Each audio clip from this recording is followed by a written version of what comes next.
Que Dieu vous bénisse, que Dieu vous bénisse, que Dieu vous bénisse, que Dieu vous bénisse. Bonsoir bien-aimés. Que le Dieu notre Père vous bénisse. Amen. Que Dieu notre Père vous bénisse. Amen. Que Dieu notre Père vous bénisse abondamment. Amen. Maintenant, je vous pose la question. Nous sommes au 3e jour de jeûne. Nous sommes le 23 septembre. Qu'avez-vous reçu du Seigneur? Parce que ce jeûne a des implications et dans vos vies et dans votre entourage. Qu'avez-vous reçu?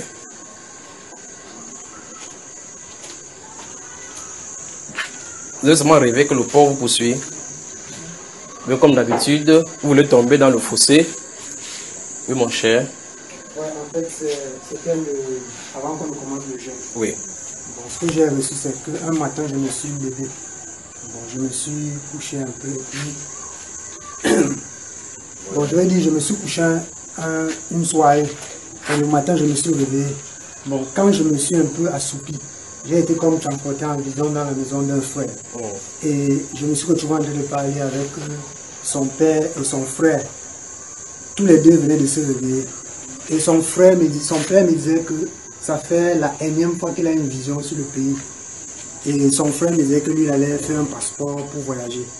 Bon, moi, je lui ai donc dit que si la chose ne s'est pas encore gâtée comme il a vu dans les visions, c'est parce que le Il avait vu les visions, énième fois que la vision disait quoi? La vision sur l'instabilité du pays. Oh. Bon, moi, je lui ai donc dit que, en fait, si ce n'est pas comme tu as vu dans les visions, parce que c'est un peu comme s'il se disait que bon, ça ne va plus arriver et tout et tout et tout. Bon, je lui ai donc dit que si ce n'est pas comme tu as vu, c'est parce que le Seigneur a suscité des gens qui sont en train de prier pour le pays et que c'est à cause de leur décision que la chose ne s'est pas encore gâtée. Et après, la vision s'est arrêtée. Qu'est-ce que toi tu as dit alors? Bon, ce que moi j'en dis, c'est que, en fait, c'est un peu ça. Qui d'autre, frère? Oui, là. Ici d'abord, prenons ici. Oui. Frère, le songe que j'ai eu concerne plutôt ma famille. Oui. Bon, dans mon songe, j'ai vu mon père. En réalité, mon père est déjà décédé. Oui. J'ai vu mon père, il était malade, très malade dans le songe que j'ai eu. Et j'étais avec mon grand frère. Mon grand frère qui a récemment fait au Seigneur. Nous sommes entrés dans la maison. Au salon, nous sommes entrés dans notre père. On a vu notre père, il était gravement malade. Et subitement, il a sorti l'huile, une bouteille d'huile d'olive, avec l'huile d'olive à l'intérieur. Il a remis la bouteille d'huile à mon grand frère. Mon grand frère a pris la bouteille d'huile, il a oint ses mains avec, et il m'a aussi donné la bouteille. Il a donc oint mon père avec les mains qu'il a oint. Il a oint mon père, et moi aussi j'ai pris l'huile, j'ai mis sur mes mains, et j'ai imposé sur sa tête, je me suis mis à prier, et puis je me suis réveillé. Avant qu'il ne meure, tu as prié. Pardon. Vous avez fini de mourir avant que tu ne pas prier pour lui. Hein, mon cher? Oui, frère. En fait, le songe de mon songe, j'ai eu ça ce matin. Ça consistait, bon, je ne sais pas en quoi ça consistait, mais en fait, j'ai pu interpréter ça à ma façon, comme le Seigneur me donnait de comprendre dans le songe. C'était, on était à une assemblée, je pense qu'on était du côté du nord, parce que les frères que je trouvais là-bas, les frères que moi je voyais en songe, c'était les nordistes, et ils parlaient comme les nordistes. Bon, là, on était toujours en assemblée comme ça, tu demandais que chacun fasse un témoignage. Et là, il y a un frère qui témoignait, on était assis, ta femme était près de toi, tu présentais ta femme à l'assemblée. Et là, le frère témoignait, racontait les choses que le Seigneur a fait dans sa vie. Et là, l'assemblée applaudissait. Maintenant, donc, il y a une femme aussi qui s'est levée pour témoigner. Elle s'est levée, dans son témoignage était, elle avait le visage, elle était comme frustrée parce que apparemment elle attendait quelque chose du Seigneur et elle avait rencontré pour la chose n'était pas accomplie. Et donc quand elle témoignait, elle avait le visage froissé, elle était comme découragée, désemparée de ce qu'elle attendait quelque chose du Seigneur et la chose n'a pas été accomplie. Maintenant, dans son témoignage, plus qu'elle parlait, plus elle se remplissait de colère et les choses qu'elle disait ne tenaient plus. Et puis maintenant, ayant constaté cela, tu es venu dans l'intention de la calmer, de la ramener, pour qu'elle comprenne que toute chose est prédestinée par Dieu. Et la chose qu'elle veut aura son accomplissement seulement quand le Seigneur aura déclaré. Et là maintenant, moi j'étais un peu comme en arrière, je regardais la chose, je regardais comme, et pour moi dans mon cœur en ce moment, quelque chose me disait qu'elle s'attendait à toi, elle regardait que c'est toi qui dois faire quelque chose. Donc, tout ce regard, le premier jour qu'elle t'a vu, était que non, comme j'ai vu le frère, tout va aller. Et puis dans son témoignage, elle disait que tu lui as dit quelque chose, Et puis elle se disait que la chose devait être immédiate. Donc elle s'est tenue à ta parole. Elle n'a pas regardé au Seigneur en arrière-plan. Maintenant, donc, toi maintenant, quand tu l'as ramené, elle s'est fâchée, elle dit, laisse-moi, tout ce que tu m'as dit même, c'était même pas vrai. Et puis, qu'est-ce que tu as même fait? Tu n'as rien fait, laisse-moi. Elle s'est mise à pleurer. Bon, là maintenant, tu l'as laissé, tu n'as même plus cherché à la calmer. Tu l'as dit, bon ma soeur, salue tes frères et soeurs et assieds-toi. Ça va pour ton témoignage. Elle s'est assise. Et puis maintenant, quelques secondes, tu es resté au milieu de l'assemblée, tu demandais sur quel bouchon je vais marcher, sur quel bouchon c'est ce que tu disais. Et puis maintenant, le Seigneur Saint-Esprit a localisé quelqu'un au milieu de l'assemblée qui avait un problème qui avait duré il y avait longtemps, et c'est à ce moment-là que le Seigneur l'a localisé. Là, tu lui as dit, lève-toi. Il s'est levé. Moi, je regardais l'Esprit que l'Éternel comme un esprit puissant, mais la puissance avec laquelle tu as délivré, je comprenais à ce moment-là que c'était pour montrer quelque chose. Et puis là, il est tombé, tu l'as délivré en quelques secondes. Tu l'as dit, lève-toi, trottine. Il s'est mis à courir, il faisait les allers-retours dans la salle, il faisait les allers-retours. Après, tu lui as dit, arrête-toi. Il avait un sac, tu as dit, dans ton sac, il y a un coussin. Retire ça et mets ça sur ta face. Tu cries autant que tu peux. Et puis tu t'assois. Quand tu parlais comme ça, tu avais le regard braqué sur la femme. Et puis dès que tu as fini, tu as salué l'assemblée. Les gens applaudissaient, on était contents, on était contents. Moi maintenant, étant en arrière, je regardais et disais waouh. Donc, en fait, rien ne dépend du frère Junior. Ce que je comprenais dans mon cœur, ce que je comprenais en ce moment dans le son, c'est que rien ne dépendait de toi en fait. Je comprenais que toute chose, ou bien tout ce qui peut arriver de bien ou de mal, si quelque chose dure en bien ou en mal, c'est le Seigneur qui était derrière. Bon, c'est cette vision-là, c'est ce songe-là qui m'est venu à cœur, que j'ai eu cette nuit. Et c'est monté comme ça par rapport aussi à, justement, à ce que, aux attentes de ce jeune-ci. Parce que je me disais que, dans ma prière, pour tenir au pied du Seigneur, je disais, je sais, Seigneur, que tu utilises ton serviteur et que lui ne peut rien faire si toi tu ne dis rien. Même s'il a donné ses prescriptions aussi, non, je vais seulement m'atteler à marcher comme tu as dit. Et m'attendre à ce que toi tu agisses parce que c'est toi qui vas faire toutes choses. Je me suis dit comme ça, et même quand il me couchait, je me suis dit, ah, il faut le Seigneur l'utilisait seulement, donc même pas l'en vouloir. Quand il dormait, donc, il y a eu ce songe. Et puis, quand il me suis réveillé, il était content parce que j'étais content parce que dans le songe, même, j'étais fier parce que les gens étaient contents. Et puis, quand tu parlais, tu regardais la femme pour lui dire que tu vois dans ton cas, ça ne dépend pas de moi. Donc là, c'est un peu ce que j'ai reçu. Et encore maintenant, quand il était chez le frère de l'ancien, parce que ce matin... Toujours dans le même songe? Non, bon, le songe c'est... Bon, comme tu vas déjà plus vite que moi, calme-toi doucement, d'accord? Parce que et après encore, c'est comme si tu es dans le même songe. Donc on met une pause d'abord, d'accord? Hein? Si il pouvait te donner l'eau, il ne pas te donner l'eau. C'est jusqu'à demain. Donc, deuxième songe, c'est un autre songe là, n'est-ce pas? Oui. Allons-y maintenant chez le frère de l'ancien. Donc chez le frère de l'ancien, selon les prescriptions qui avaient été données par rapport aux jeunes, je suis arrivé chez le frère Junior ce matin à 10h, chez le frère de l'ancien ce matin à 10h, et j'ai passé des temps de lecture, de prière, de louange. Après, il était fatigué, je me suis endormi. Donc là, le songe maintenant, s'il consistait à... Ça un peu un train, je ne sais pas si je peux dire avec ma famille, parce que j'ai eu une cousine qui nous a visité, qui a quitté le Yaoundé, elle est venue à la maison le week-end passé. Hein? Non, oui, le week-end passé, et elle est rentrée mardi matin. Et en songe, donc, je la voyais, elle était pâle, Compte tenu du fait que, avant qu'elle ne parte, étant donné que c'est aussi une cousine, on ne s'est pas connu, on se voit juste à cet âge-ci, à ce niveau-ci. Moi, je la voyais donc, là c'est dans la réalité, quand elle était encore ici, je lui demandais, comment toi, tu es ma cousine, je suis ton cousin, on ne s'est jamais vu, toi tu trouves ça normal, il y a pas eu de réunion familiale et tout. Donc bref, on a un peu discuté sur un certain nombre de choses, ce qui fait maintenant que quand il dormait,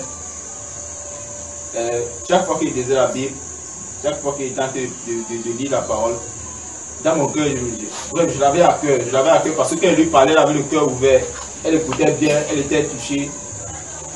Et donc, moi maintenant, je me disais, qu'est-ce que je peux même faire? Bon, après, je me suis résolu que non, je ne peux rien faire, mais en songe, donc, je la voyais, elle était pâle, tranquille. C'était un peu comme au milieu des frères, mais là, elle était dans son coin. Je causais avec un frère et puis je partais la voir pour la reconforter, on causait. Quand je la quittais, elle était quand j'étais avec elle, elle était contente. Quand je la quittais, elle était frustrée. Et puis, Donc là, c'est un peu ce que j'ai vu, c'est un peu le deuxième songe que j'ai eu. Pour ne pas trop tirer. Donc, ne tire pas, ne tire pas. Amen. Amen. Quelqu'un d'autre? Oui, mon cher. Oui, hier, je suis un homme concernant. Et par rapport à cela, je me suis demandé est-ce que ma place est là ici. J'ai déjà reçu un soir me concernant moi-même. Et suite à ça, ça m'a un peu amené à m'interroger me concernant moi-même. Puisque bon, rien que le jeûne, après, pour être franc, je n'ai pas terminé, j'ai commencé le premier jour. On ne t'a pas laissé. Jusqu'au matin à midi. Bon, le premier soir, bon, c'était un peu ambigu. Et bon, je me suis retrouvé en train de parler la parole à quelques personnes. Et quand j'ai quitté ce milieu, je suis arrivé à un chemin qui s'est divisé en deux. Jamais quand j'arrive à ce niveau-là, je mets les mains comme ça pour savoir quelle voie prendre. Jamais il y a une voie qui pointe. En fait, il y a une voie qui me signale. Donc tes deux doigts sur le détecteur. Il y a deux voies, je mets mes doigts. Ça va, si ton doigt fait comme ça. Voilà. Ça clignote comme ça, comme le clignotant de voiture, tu pars par là. Oui, pas par là. Bien ça fait. Il y avait bien. C'est le don d'aiguisement doigtique. Donc, en fait, ça se passe souvent. Mais là, je viens d'avoir fortuné. Je dis, ok, j'ai pris une route comme ça. Mais quand je pars comme ça, cette route-là, je vois comme ça là-bas, en fait, je vois les animaux. En fait, sur les ports, effectivement, deux. Et c'est quoi ça? Je me retourne pour rentrer. Quand je me retourne, pardon, je vois encore qu'il y a l'eau. Je dis, mais c'est quoi ça? Je suis coincé, juste à fuir, mais ça ne me donne pas. Là-bas, que le premier jour s'est arrêté. Le lendemain, donc, on est remonté à midi, je vais continuer. Le soir, donc, je me suis retrouvé dans une voie assez bien connue où je marchais. Quand je marchais, il y avait un obstacle comme un mur. Or, moi, je sais que s'il n'y a pas de mur, donc ça continue. Pendant que j'essaie de franchir l'obstacle, il y a un chien qui arrive, il essaie de m'embêter. Il essaie plutôt de m'embêter. En fait, il ne veut pas que je franchisse l'obstacle là. Moi, ça m'étonne parce qu'il ne veut pas me mordre, il veut plutôt m'empêcher. Là, je n'ai pas réussi, donc j'ai laissé voir, en fait, depuis l'année. Quand je laisse donc voir depuis l'année, il y a comme un brouillage. L'image part, donc je perds la vue. Après, je ne vois plus. Et je sens quand même que je suis dirigé. Quand l'image revient, je réalise où je me trouve. En fait, c'est une maison, en fait, une vieille maison qu'on a commencé à construire. Ça, la dame, elle est assez vieille. Et là, maintenant, je retrouve dans ce chien, il y a comme sa cage. Il commence donc à parler. Pendant qu'il parle, je l'écoute pour voir de quoi il en est. Qui te parle là, frère? C'est le chien là qui parle. Et je le comprends depuis l'enfant, il parle beaucoup de choses. Après, il prend un livre. Il dit que c'est le livre il a donné un nom, c'est Rabek. Donc, le chien avec ses doigts là, va prendre un livre, il te ouvre la page comme ça, tu es aussi là. Non, il ne veut pas la page. En fait, il explique que quand ça a commencé, jamais quand le rêve est fort, je me réveille. Là, c'est pourquoi j'ai laissé faire pour voir en fait, depuis l'année, il n'est pas d'ici. Donc, comme il y a eu ce flou-là, lui, quand il est revenu deux fois, donc, depuis l'année, il parle, il prend dans ce livre-là, il fait ce qu'il a fait là. Du coup, c'est moi, je n'ai pas donné ce nom-là. Il répète encore, là, deux fois, trois fois, il comprend ça clairement. Et puis maintenant, dans cette scène-là, je vois que toujours dans la même pièce, hier, regardez aussi, il y avait comme un autre animal, là, mais pas bien identifié entre le singe. Bon, donc, ta part, les songes concernaient le chien, le porc, le singe, peut-être le serpent, le boa, le cobra, ou quoi que ce soit. Non, pas sur la quand même, mais ici, quand même, il y a 2, 3, 4 ans, le Seigneur t'a donné un songe où tu montais, tu avais des difficultés. Raconte-nous ça. 4 ans. Ah, bon, le songe de dit il y a 4 ans. C'est un songe qu'il y a eu au contact de Fragile, puisque en fait, je commence, on était chez un ami, Abraham. On avait trouvé un local pour se retirer souvent parce que dans la famille, c'était pas assez souvent facile. Donc, pendant que je suis là-bas, le frère Achille arrive, il ne le connaissait pas. C'est la première fois. Donc, quand il lit ma Bible, il me trouvait content de voir qu'un frère qui partage la Bible. Il s'assoit, on partage. Pendant qu'on partage, dans mon cœur, il dit que mais si c'est à qui il a fait, qu'il était content, il m'a fait expliquer tout. Dans cette nuit-là, il y a dans un songe. Et dans ce son-là, à ma gauche, il se tient comme quelqu'un. Il parle. En fait, lui, il ne parle pas, mais c'est moi qui parle. Donc, quand il parle, c'est moi qui retranscrit. Et en face de moi, il y a comme comme un cheval blanc. Mais quand il voit la tête, ce n'est pas le cheval. Sa tête est bizarre, mais il est vraiment plus fort qu'un cheval. Mais quand je regarde, il regarde dans une direction que je ne peux pas maîtriser. Bon, celui qui a la tête de moi, celui qui indexait ce cheval-là. Et quand il parlait, je retranscrivais. Et ça sortait vraiment. En fait, c'est comme si la grenouille qui parlait. Donc, quand il parlait comme ça, une fois, je répète, 2, 3. Quand avec 4, le cheval s'est tourné dans vers nous. Il commence à nous regarder maintenant. 5, 6, 7. Quand il arrive à 7, il charge. Dès qu'il charge, je sens que la pression là est lâchée. Donc, lui là qui était là, donc, il n'est plus. Je suis plus sous son contrôle. Là, maintenant, je suis libre. Et je vois que ce cheval là forcer. Je sais que ce cheval là me touche, c'est fini. Dès qu'il vient pour arriver à côté, il y a une corde qui tombe, je ne sais d'où. Dès que la corde là tombe, je sais que ça comme ça me fait pivoter, le cheval là traverse. Dès que ça traverse, je comprends que la corde est signe, il faut comment l'attraper. Je commence à tirer. Je sens comment les vitres là sont en train de faire un chat là. Je tire seulement, je monte. Donc c'était seulement c'était pas un pic. Donc les paroles étaient comme ça, verticales. Donc on ne pouvait pas monter ça sans la corde. Je tire. Et le sommet de ça semble côtoyer les nuages. Parce que c'était bien haut. Dès qu'il y a là-bas, on trouve une seule personne. Et moi, donc Dieu t'a envoyé ici pour être délivré. Il te faut donc la délivrance. Donc, dans ta famille, il y a des gens avec des différents totems. Et tu es en plein dans ce milieu-là, tu les as attaqués par ta présence. Il te faut donc la délivrance. D'accord? Tu étais venu, tu es parti. J'observe ça depuis des années. Donc, il te faut la délivrance. Ça arrive. Des questions maintenant. Quelqu'un a vu quelque chose? Patane, tu as vu quoi? Comment l'épreuve de sciences naturelles cette année, c'était dur pour les élèves? S'il n'y a pas de... Oui, mon cher. J'ai une question très pertinente. Très pertinente. Ta question est pertinente. Je vais vous dire gloire à Dieu. C'est une question que je me pose souvent beaucoup. On va le faire sérieux parce que sa question est pertinente. Oui. J'aimerais vous retourner la question. Non, c'est à moi que tu posais même déjà. Non, je vais poser la question pour répondre et ensuite on va aller ainsi de suite. Ok. Vous avez le Saint-Esprit, n'est-ce pas? Dès que vous me répondez, oui ou non? Tu observes ses œuvres. Ok, gloire à Dieu. Je vais dire oui. Bon, de deux. Ça veut dire, vous êtes appelés chrétiens, comme on dit, comme on a appelé les apôtres après la Pentecôte. C'est ça. De trois. Si vous êtes chrétien. Quand tu dis vous là, c'est à moi, hein? Oui. Ou bien à nous tous ici? C'est à vous que je m'adresse, non? Nous tous, non? C'est à vous que je m'adresse. Vous comment? Bon, si tu es chrétien. Attends, c'est à moi que tu t'adresses, moi seul. Oui, oui. Et tu m'appelles vous. Je suis beaucoup, frère. Je suis ton frère. Oui. Tu penses bien. Oui. Pourquoi tu me vous vois alors? On peut dire que c'était d'ailleurs pour nous comme un cycle de vie. Donc vous voyez la personne qui est devant nous, qui nous enseigne. Quand tu dis à Jésus, là, pourquoi tu l'appelles tu? Jésus qui est plus grand que nous, là. Pourquoi tu l'appelles tu? Dieu qui est le Tout-Puissant, pourquoi tu lui dis tu? Seigneur, toi tu es Dieu. Pourquoi tu ne dis pas que vous êtes Dieu? À Dieu lui. Et à moi tu dis vous. Donc tu me respectes plus que Dieu alors? Non, c'est pas ça. Donc allons-y, on me tutoie désormais, d'accord? Avance maintenant. Bon, maintenant, si vous êtes chrétien. Qui ça? Si tu es chrétien, nous alors nous sommes quoi? Bonne question. C'est la première question. C'est la seule question. Voilà. Tu vois, la dernière fois, je t'ai dit ici, tu as besoin de nettoyage. Oui. Il y a un enseignement que tu vas suivre. Le titre, c'est Comment es-tu devenu chrétien? Le deuxième enseignement que tu dois suivre, c'est Le Saint-Esprit de Dieu habite-t-il en toi? Puis une série de trois qui sont intitulés Nous avons besoin du Saint-Esprit.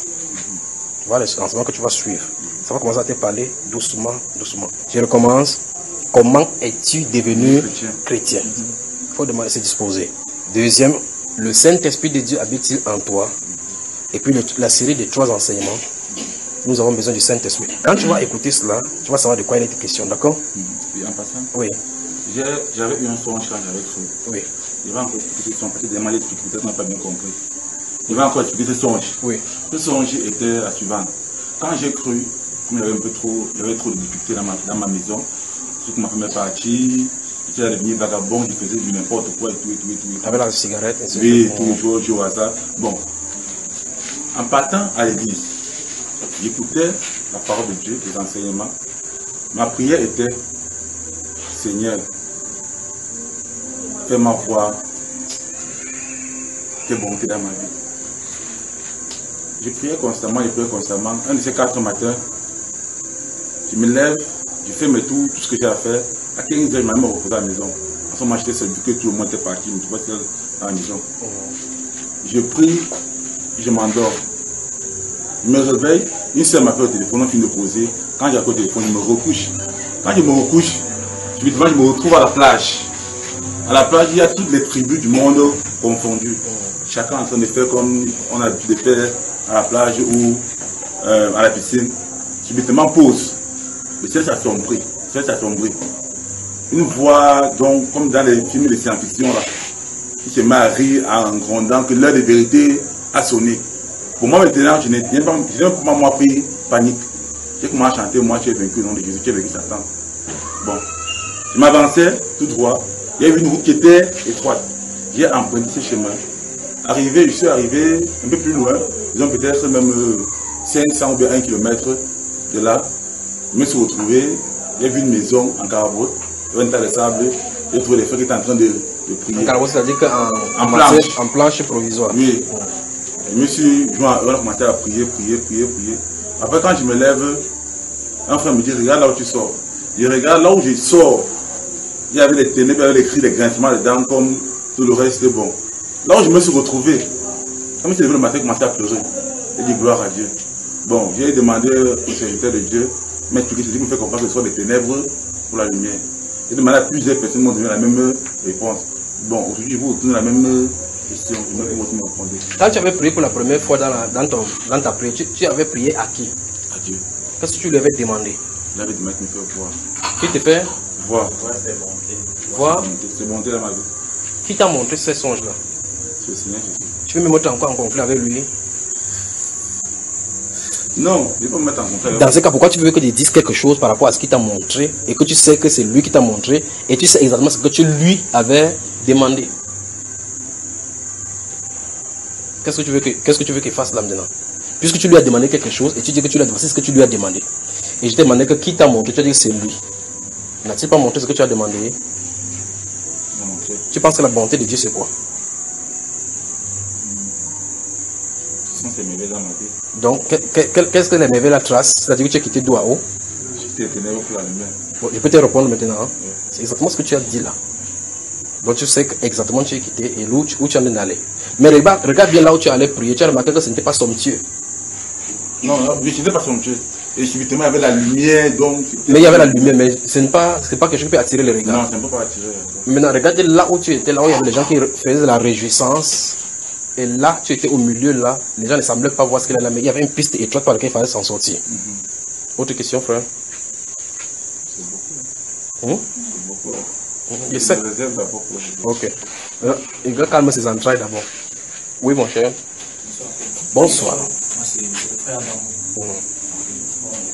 J'ai fait plusieurs sons. Pas le faire haute voix, d'accord, frère? Plusieurs sons. C'est la première fois que tu viens ici? C'est la première fois. Oui. Ok, bon, et ce sons-là. Mais ton nom c'est Adamo, ça veut dire que tu étais musulman? Non, je suis dans une famille musulman. C'est mixé. Famille mixte. Christiano-islamique. Oui, vas-y, dis-le. Bon, comme tu as Adamo là, attends, on est ensemble, non? Comme tu as Adamo là, le deuxième prénom c'est quoi? Roméo. Applaudissez. Donc c'est Adamo Roméo. Donc il a une partie musulmane, une partie chrétienne, entre guillemets. Alors c'est plusieurs songes. J'ai eu à faire plusieurs sons. Oui. Mais je ne considérais pas ça parce que j'ai à suivre plusieurs niveaux d'enseignement. Je savais plusieurs sortes de dénominations. Oui. Donc je ne considérais pas ça. Oui.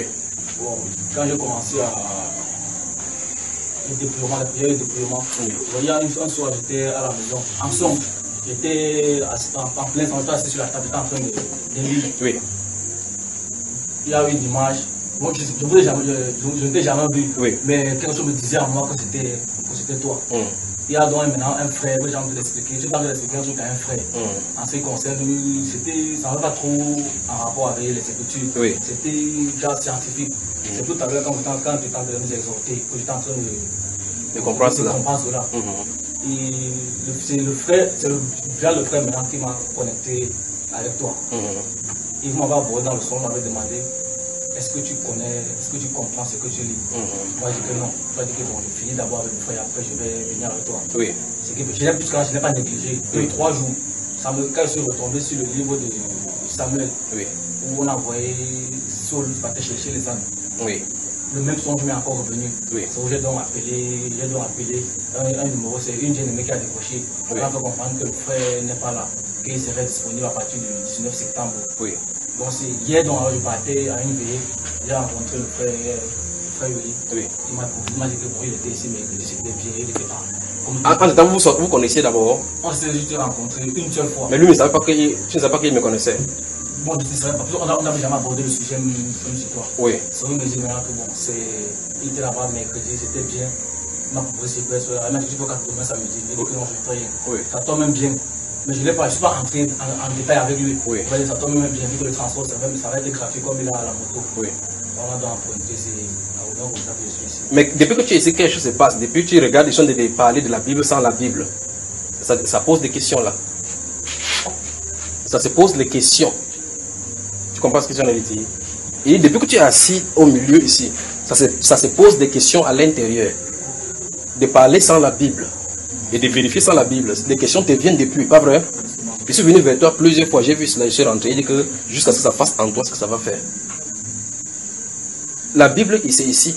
Il faut que donc ça quitte aussi là-bas pour toi, d'accord? Bonne arrivée. On va causer après, d'accord, frère? Des questions?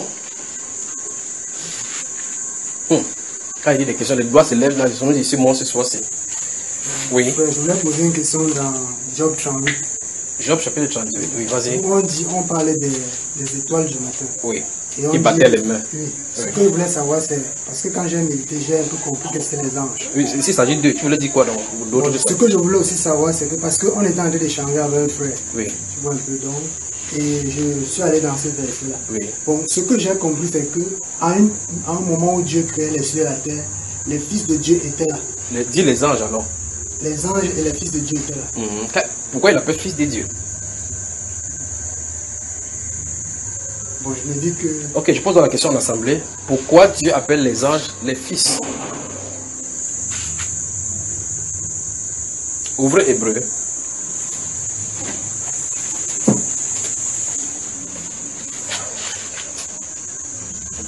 Vous vous souvenez de Genèse chapitre 6, verset 1, où la Bible déclare que lorsque les hommes eurent commencé à se multiplier sur la terre et que les filles les furent nées, les fils de Dieu virent que les filles des hommes étaient belles et ils en prirent pour femmes ceux qu'ils en choisirent, n'est-ce pas?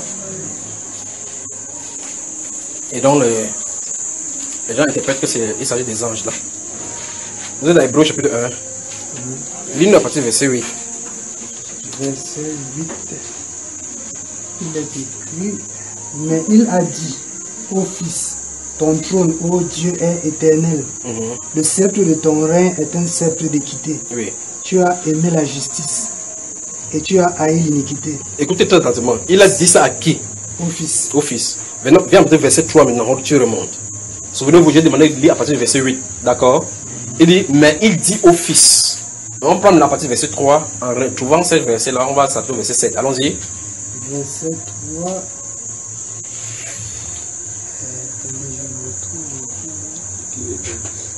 Et qui, étant le reflet de sa gloire et l'empreinte de sa personne. Tu peux lire un peu plus fort que ça, frère. J'ai un peu de Ou bien, tu as beaucoup gêné, tu dois voir, Félix, tu peux lire. Va t'en lire nous ça. Il ne te connaît pas bien. Et qui, étant le reflet de sa gloire et l'empreinte de sa personne, et soutenant toutes choses par sa parole puissante, On parle de Jésus là, n'est-ce pas? a fait la purification des péchés et s'est assis à la droite de la majesté divine dans les lieux très hauts, devenu de temps Écoutez très attentivement maintenant. devenu de temps supérieur aux anges qu'il a hérité d'un nom plus excellent Que le leur. que le leur. On parle de qui? Jésus. Puis il va maintenant entrer sur les anges, maintenant nous donnons un enseignement. Allons-y. Car auquel des anges Dieu a-t-il dit, Dieu a-t-il jamais dit, tu es mon fils, je t'ai engendré aujourd'hui. Stoppons là-bas. Dans Job 38, on dit que les étoiles du matin battaient les mains. Donc le fils de Dieu, n'est-ce pas? Les anges sont appelés fils de Dieu. Et ici, il dit, auquel des anges Dieu a-t-il jamais dit, tu es mon fils. Mais la Bible appelle les anges les fils de Dieu. Vous comprenez? C'est pas ce que vous saisissez. Vous lisez dans la Bible, on parle des anges comme étant des fils de Dieu. Vous lisez les descendants, la postérité d'Abraham. On parle des fils de Dieu, la postérité. Donc, nous avons ici, à cette gauche-ci, les fils de Dieu qui sont la postérité d'Abraham. D'accord? Vous avez de ce côté-ci les anges qui sont appelés fils. Vous avez de ce côté-ci Jésus qui est le fils unique. De qui? La postérité qui sont le fils de qui? Les anges qui sont le fils de qui? Jésus étant le fils Unique. Vous avez des problèmes à résoudre avec la Bible ici. Vous avez des problèmes à résoudre avec la Bible. Donc ça dit qu'on a trois catégories de fils qui n'ont rien à voir les uns les autres. N'est-ce pas, frère? aucun des anges, Dieu a-t-il jamais dit, tu es mon fils, je t'ai engendré aujourd'hui. Vous avez cela? Et pour montrer qu'il a dit là tout à l'heure qu'il a hérité un nom plus grand, ça veut dire que la nature de Jésus, pas comme les témoins de Jéhovah le disent, Jésus n'est pas un ange. Le verset là le dit. Jésus n'est pas un ange. Vous devez trouver sa nature. Quand les gens dessinent les triangles comme ça, avec des ronds autour, tout au-dessus, au sommet, en disant Pater S, Filius S, Spiritus S. Non S, non S. C'est-à-dire que le Père est ceci. Le Père est Dieu sans être esprit. L'esprit est Dieu sans être fils. Le fils est Dieu sans être... Vous voyez ce qu'il en est avec le trouble dans le mental humain. Que Dieu, le Père, est Dieu sans être le Fils. Le Fils, lui, il est Dieu sans être le Père. L'Esprit est Dieu sans être le Fils. Donc le Père est seul, le Fils est seul, l'Esprit est seul, mais il y a un Dieu. Tu demandes, qu'est-ce que tu peux expliquer? Il dit, c'est un mystère. Ça ne se trouve pas dans la Bible. Les mystères de la Bible, ça ne se trouve nulle part comme ça. Il n'y a qu'un seul Dieu qui s'est réparti en plusieurs dispensations. Un seul. Vous avez moi? Alors maintenant, tu poses la question. Je dis, ok, maintenant, les anges sont appelés fils de Dieu en vertu de quoi? Il dit, pourquoi la Bible appelle les anges les fils de Dieu? Quand il dit fils de Dieu, souvenez-vous, j'ai parlé tout à l'heure là, en parlant de Jésus qui a posé la question concernant, dans Matthieu chapitre 22, concernant les pharisiens qui lui posaient la question. Il dit, d'après les Écritures, de qui est-il le Christ est-il le fils? Il dit, de David. C'est ce que l'Écriture enseigne. Il dit, dans ce cas, comment David, animé de l'Esprit, l'appelle-t-il Seigneur? C'est pas normal qu'un fils, que j'appelle mon fils Seigneur. C'est pas possible. Vous savez, n'est-ce pas? C'est pas possible. Et là, il commence à voir qu'il y a une question, quelque chose ne va pas. Dans ce cas, il a voulu lui poser la question, comment vous entendez par fils de David? Que comprenez-vous par fils de David? Ou bien, s'il est Seigneur, comment David a pu voir celui qui est son descendant, il est plus grand que lui? C'est-à-dire que David veut par là dire, la personne qui va venir après lui était avant lui. Ça pose problème. Comprenez? Dans ce cas, il faut que vous me donnez maintenant, c'est un objet de recherche, pourquoi la Bible appelle les anges par fils. 1. Pourquoi on appelle Jésus fils unique? Quelle est la différence entre l'appellation Jésus fils, les anges fils et la postérité d'Abraham fils? Quelle est la différence? D'accord? Faites les recherches. Maintenant, nous prenons ici. Oui. Ouais, je voulais encore poser une autre question. Oui. C'est dans Matthieu 13. Oui. Où on dit que c'est pourquoi tout scribe qui instruit des choses du royaume, c'est tirer des choses anciennes et des choses nouvelles. Ce que je voulais demander là-bas, c'est que ces choses-là, est-ce que sont les révélations? C'est ça dont il est question, parce que les scribes sont versés dans les Écritures. Qu'est-ce que tu voulais dire par là? Moi, je voulais me rassurer que c'est ça. Bon, maintenant, je pose encore une question concernant cela. Dans Matthieu chapitre 23, le verset 2, le Seigneur va mettre en garde, non, il va parler aux disciples en disant, faites ce que les pharisiens et les scribes vous disent, mais ne faites pas, n'agissez pas selon les œuvres. Vous avez lu ça dans votre Bible? Mais au chapitre 16, si vous lisez votre chapitre 16, vous allez remarquer que lorsqu'il va multiplier le pain, il va leur demander de prenez garde, méfiez-vous de levain des... Ici, il dit, dans Matthieu chapitre 23, il leur dit, de faites ce qu'ils vous... Il dit, faites tout ce qu'ils vous disent. Et ça, c'est disciples qui parlent ainsi, pas vrai? Je veux que vous allez vérifier ce que Jésus a de parler. D'accord? C'est quoi? C'est le deuxième travail que je vous ai donné. Oui, frère, pose des questions là-bas. Posez toutes les questions qui vous viennent à l'esprit. Toutes. Oui. Oui, frère, en fait, j'ai une question, mais je veux un peu donner encore un élément de réponse par rapport à un objet de recherche que tu avais donné à... Non, il y a un jour de objet de recherche qu'on va trouver. On va présenter le résultat au laboratoire. Question maintenant. Bon, question. Frère, quand l'apôtre Paul devait partir à Jérusalem et où il devait être lié, où on devait l'arrêter. Oui. Les disciples lui disent, la Bible déclare... Que par l'esprit. Par l'esprit. Oui, il lui disait de ne pas partir. Il ne pas partir, mais l'apôtre Paul lui-même dit que l'esprit l'envoie là-bas. Oui.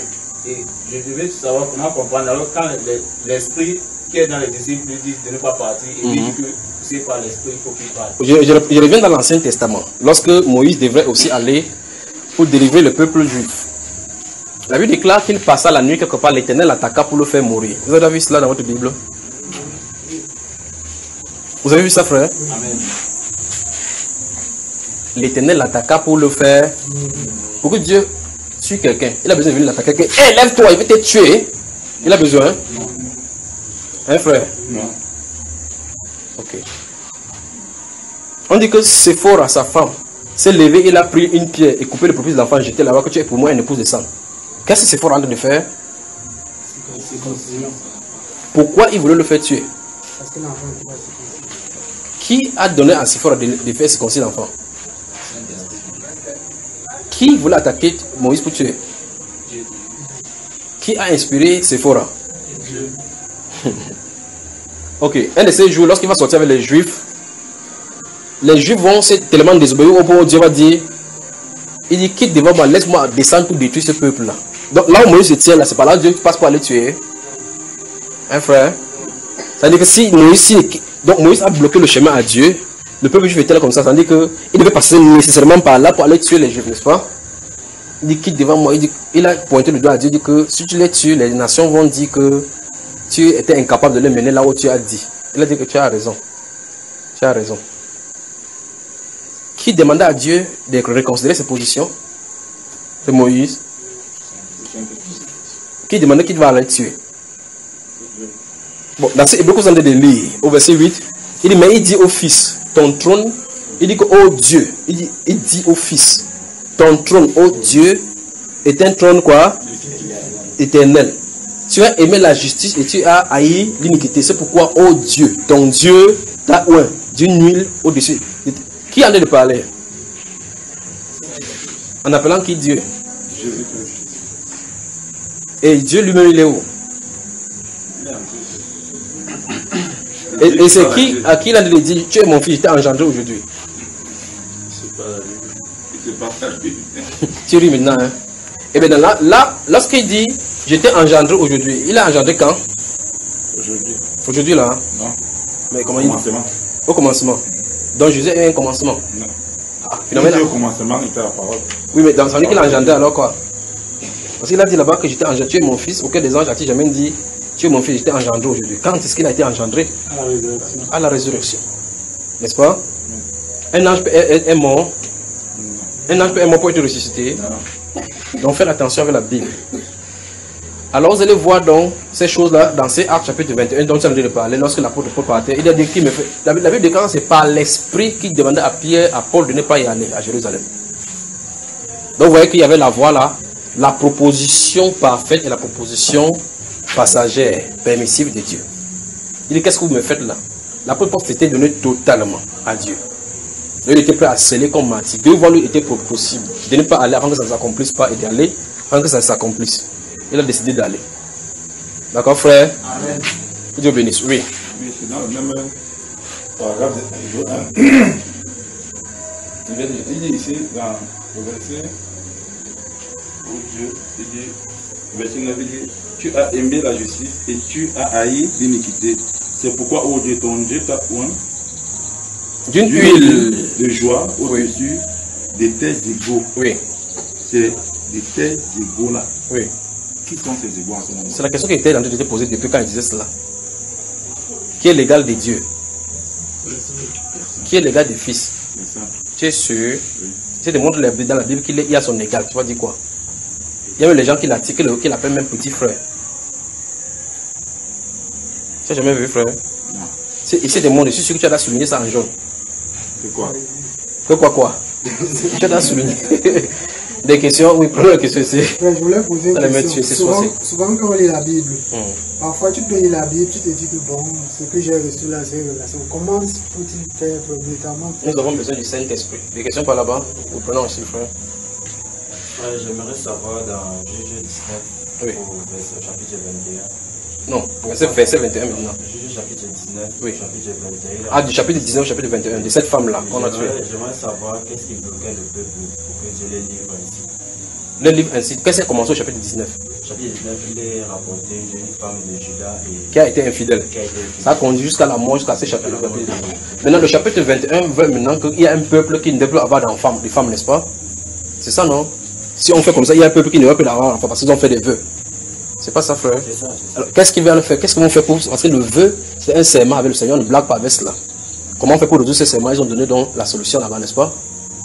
Mon frère, là n'est pas ma question. Oui. Ma question est celle, c'est quand ils ont consulté à 2 fois, Oui. le Seigneur les a dit partez. Bonne question. En fait, c'est voilà, ça veut dire que tu as maintenant bien posé la question maintenant. Oui.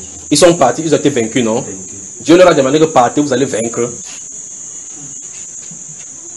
Réponds-moi non. Non. Ils ont dit qui va monter le premier? Judas va monter le premier, ou Simon va monter le premier. Il est monté le premier. Est-ce que Dieu leur a dit que. Parce que la question, posez bien la question à Dieu.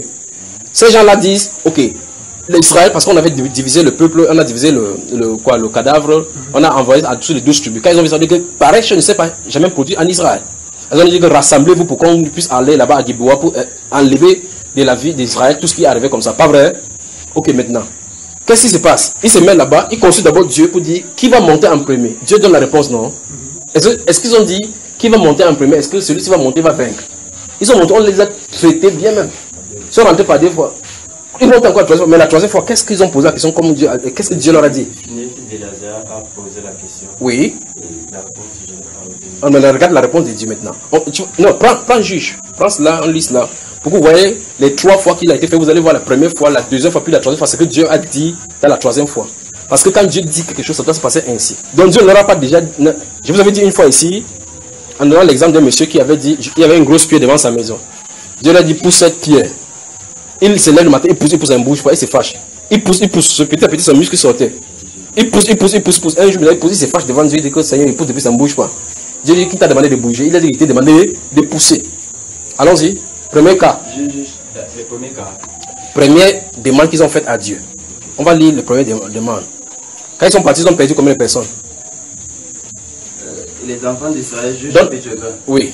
Verset 18. Les enfants d'Israël se levaient, montaient à Bethel et consultaient Dieu en disant, qui de nous montera le premier pour combattre les fils de Benjamin? L'Éternel répondit, Judas montera le premier. Oui. Tu as su la question, non? Ils sont venus à Bethel, là où Dieu se manifestait, pour demander qui doit monter. Dieu a dit c'est Judas qui doit monter en premier. Continuons. Dès le matin, les enfants d'Israël se mirent en marche et ils campaient près de Gibéa. Et les hommes d'Israël s'avancèrent pour combattre ceux de Benjamin. Et ils se rangeaient en bataille contre eux devant Gibéa. Les fils de Benjamin sortirent de Gibéa et ils étendirent sur le sol ce jour-là 22 000 hommes d'Israël. Dieu ne savait pas que ça devait mourir. Ils savaient. Est-ce qu'ils ont demandé à Dieu s'il devait garder le combat? Quelle est la question qu'ils ont parcouru? Vous devez demander à Dieu. Qui de nous montera le premier? Dieu a dit quoi? Judas. Il dit monte. Continue. Deuxième demande. Ils sont rentrés consternés, non? Le verset 22, le peuple, les hommes d'Israël reprirent courage et ils se rangèrent de nouveau en bataille dans le lieu où ils s'étaient placés le premier jour. Et les enfants d'Israël montaient et ils pleurèrent devant l'Éternel jusqu'au soir. Ils consultaient l'Éternel en disant, dois-je m'avancer encore pour combattre les fils de Benjamin, mon frère? L'Éternel répondit, montez contre lui. Oui. Les enfants d'Israël s'avancèrent contre les fils de Benjamin le second jour. Oui. Et ce même jour, les Benjamites sortirent de Gibéa à leur rencontre. Oui. Et ils étendirent sur le sol 18 000 hommes. Donc en 2 jours de combat, près de 40 000 personnes sont tombées. Ça, c'est à cause d'une femme. Hein? Il veut revenir là-dessus. C'est à cause d'une femme qui 150 000 personnes vont mourir. 150 000 personnes. À cause d'une femme qui a dit 150 000 personnes. J'y arrive. Troisième cas maintenant. Durant les deux, troisième cas, tous les enfants, verset 26, tous les enfants d'Israël et tout le peuple montaient et vinrent à Bethel. Ils pleuraient et restaient là devant l'Éternel. Ils jeûnaient en ce jour jusqu'au soir. Et ils offrirent des holocaustes et des sacrifices d'action de grâce devant l'Éternel. Et les enfants d'Israël consultaient l'Éternel. C'était là que se trouvait alors l'arche de l'alliance de Dieu. Vous voyez, les éléments commencent à arriver. Oui. Et c'était Phinehas, fils d'Éléazar, fils d'Aaron, qui se tenait à cette époque en présence de Dieu. Oui. Et ils dirent, dois-je marcher encore pour combattre les fils de Benjamin, mon frère, ou dois-je m'en abstenir? Oui. L'Éternel répondit, montez car demain je les livrerai entre vos mains. Dieu a ajouté quelque chose là-dessus. Et là, s'ils partent, personne ne peut plus les vaincre. Quelle est la différence entre les 2 premières demandes par rapport à ce qui est arrivé à la 3e fois? Vous voyez que je vous ai dit ici par rapport à la prière, que quand vous priez, ça ne marche pas, il faut prier. Ceux-ci pouvaient être découragés. Ils étaient 11 tribus contre une. Ils partent, on les met KO. On les met KO. Il y a des enseignements à tirer là-bas. Maintenant, tu as maintenant vu la réponse de Dieu, non? Dieu a d'abord dit monte. Si vous regardez David fuyait lorsqu'il était en cavale contre son grand, Saül. Il va aller dans une ville, il va se cacher là-bas. On va le prendre bien. À un moment donné, lorsque Saül, il va entendre que Saül est en train de venir. Il va consulter Dieu en disant, si je reste ici, est-ce qu'ils vont me livrer? Est-ce qu'il va descendre ici? Dieu lui a dit clairement qu'il va venir. Il a posé la deuxième question à Dieu. Il dit que ces habitants, s'ils me livreront entre mains, il dit qu'ils te livreront. David a dit, ils me livreront. Hein. Il a pris son sac là-bas, la nuit, il a disparu, la circulation. Vous avez vu cela?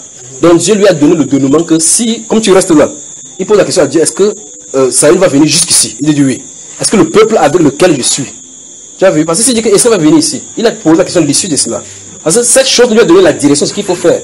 Maintenant, voilà par exemple quelque chose que Dieu a dit que ça va s'accomplir et ça ne s'est pas accompli. Parce que la personne a pris les dispositions pour que ça ne s'accomplisse pas. Vous voyez là on en est, n'est-ce pas? Il dit que, ok, s'il vient, est-ce que ce peuple-ci vont me livrer? Dieu dit oui, ils vont te livrer. Ça s'arrête la conversation s'arrête là-bas. David comprend très bien que pourquoi on ne me livre pas, il faut que je quitte d'ici. Vous voyez cela, n'est-ce pas? Alors donc, il y a des choses que Dieu dit dans vos vies comme ça et vous avez un rôle à jouer pour son accomplissement. Et ces choses-là, il faut les discerner pour savoir si ici, il faut que je fasse un acte. D'autres qui sont, même si vous vouliez ou non, si Dieu a décidé que vous serez chrétien, montez, fuyez, vous serez chrétien. Oui. Oui, la question, il y a une question qui me trouve ici comme pertinent toujours. Oui, pertinent toujours. C'est quand il est écrit ici dans 1 Corinthiens, c'est que 1 Corinthiens, que chacun frère, 1 Corinthiens verset 24, que chacun frère demeure devant Dieu dans l'état où il a été appelé. Parce que je me retrouve aujourd'hui, quand un grand-enfant m'a connu, avec qui on a peut-être eu la sympathie, par rapport à Dieu, il me dit que mais toi, finalement, je te bats, tu es devenu comme prostituée spirituelle que tu quittes ici, tu quittes, tu pars là-bas, tu quittes, tu pars là-bas. Là, je suis potentiellement des mains, j'ai compris, vous avez dit que c'est jusqu'au jour où mon esprit va trouver où se trouve la vérité que je vais, chacun va se stabiliser. Oui. Donc, je n'ai pas comprendre quand ici, il y a quelqu'un que chacun est dans l'état où il est là. Ouvre encore cela.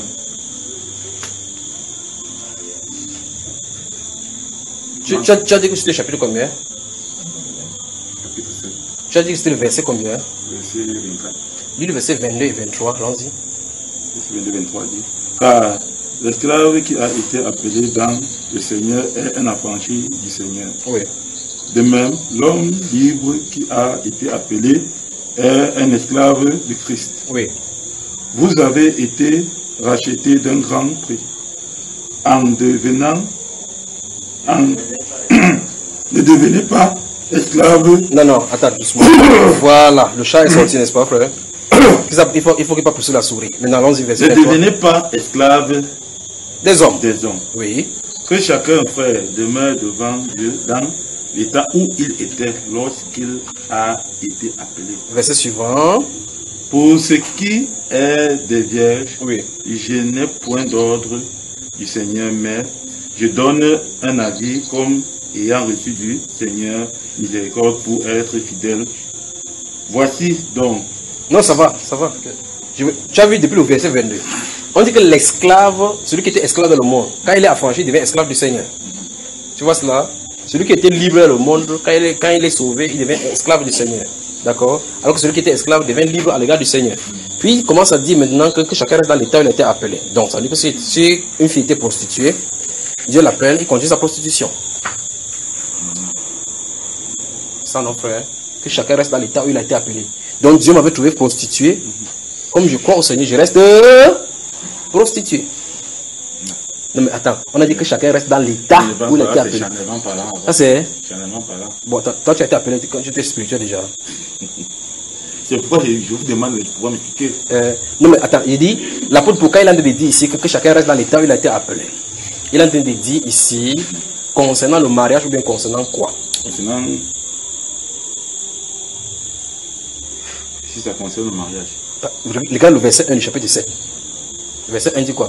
Pour ce qui concerne les choses dont vous m'avez écrit, je pense qu'il est bon pour l'homme de ne point toucher les femmes. Donc ici, dans ce chapitre, il a été traité de quoi? Du mariage. Qu'est-ce que ça a à voir avec ce que le pasteur a dit que tu peux de lieu en lieu? C'est ce que je demande. C'est ce que moi aussi je suis étonné. Il y a une frère. question dans Jean 6,45. Oui. Mais là-bas, il est écrit dans les prophètes. Oui. Je ne sais pas si ça concerne tous les prophètes de la Bible, même ceux qui n'ont pas pu d'écrit, parce que les prophètes qui ont les écrits. Non, il a dit, il est écrit dans les prophètes, il cite ce qu'il dit. Ils seront tous enseignés des dieux. Ainsi donc, quiconque a reçu son enseignement et a entendu savoir, vient à moi. Donc ici, c'est ce que le prophète a dit. Quand il dit il est écrit dans les prophètes, parce qu'il y a les livres des prophètes. Donc ça se trouve là-dedans. Et si un prophète dit quelque chose d'une certaine façon, un autre prophète le dit d'une autre façon. Ça veut dire que, quand par exemple dans le livre de Matthieu, chapitre 22, il a dit, il y avait un pharisien qui est venu essayer de l'éprouver. Il dit que, quel est le plus grand commandement? Il a dit que tu aimeras le Seigneur ton Dieu de tout ton cœur, ainsi de suite. Et puis, voici un commandement qui lui est propre. Quand il a dit cela, il dit, de ces deux-là dépendent la loi et les prophètes. Donc ça veut dire que tous les prophètes tournent autour de cela. Même si un prophète n'a pas écrit que aime ton prochain comme toi-même, aime de tout ton cœur, le but pour lequel il est là, le but de son écrit, c'est d'amener les gens là-bas. D'accord? Donc quand le Seigneur dit dans Jean chapitre 6, verset 45, qu'il est écrit dans les prophètes, ils seront tous enseignés de Dieu. C'est Isaïe 54, verset 13, n'est-ce pas? Comment ça tu ne savais pas? 45, verset 13. Donc ça veut dire qu'il est... Isaïe 45, ça? Tu vas où là? Ouvre ça. Quand la Bible parle des prophètes, il ne cite pas, il cite les livres, surtout les livres, les sons que nous avons lus tout à l'heure, c'est le livre des prophètes, n'est-ce pas? Parce qu'Asaph était un prophète, David était un prophète, n'est-ce pas? Plus le psaume 16, vous voyez comment il a dit qu'ils ont tué, ils m'ont piqué, ils ont tiré au sol mes vêtements. C'est une prophétie qui avait été écrite par lui. Tu as vu ça dans le livre d'Ésaïe 45, mon frère? Alors, nous, Ésaïe chapitre 54, le verset 13. Les gens, ils sont tout le monde. Qui a dit ça? Moi, il dit ça. Tu peux dire ça de façon pertinente que j'ai dit ça, frère. Ah, c'est chapitre 54, verset 13, n'est-ce pas? Alors, maintenant, dans votre Louis II là, où il y a mis la notation, ils ont fait l'erreur avec la notation. Changez cela. Pour vous qui avez le renvoi dans votre Louis II, là où il y a le renvoi, ils ont fait une erreur. Renvoyer là-bas, c'est pas 45, c'est 53. C'est 54. Donc, il dit, tous tes fils seront disciples du Seigneur. N'est-ce pas? C'est pas ce qu'il écrit là-bas. Ça, c'est 54. Mais Jésus, en citant, ne dit pas comme ça. Il dit, il est écrit que... ne fais pas parler ce soir-ci. On va y revenir. Question? J'ai une question par rapport à vertu. Il a son vœu. En quoi consiste ses vœux? Il a tué sa fille ou bien la femme de la fille ou quoi? Oui. Ma question est celle-ci. Oui. Est-ce que si tu as dit oui pas ta parole, même si c'est contre la parole de Dieu, tu dois la donner? Nombre chapitre 30. Nombre. Ouvre.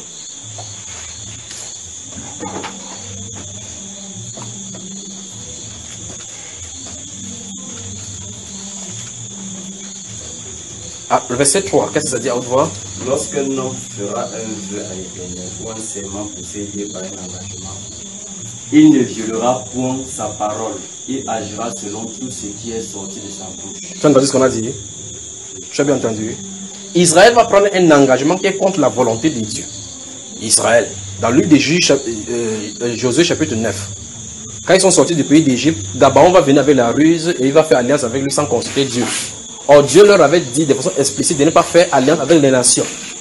Cette alliance qu'ils ont contractée, c'est contre la volonté de Dieu en donnant un serment qu'il ne doit pas les tuer. Pas vrai? C'est un serment contre la volonté de Dieu. Mais là, comme ils ont fait le serment, ils sont obligés de respecter. S'ils ne respectent pas, Dieu va les tuer.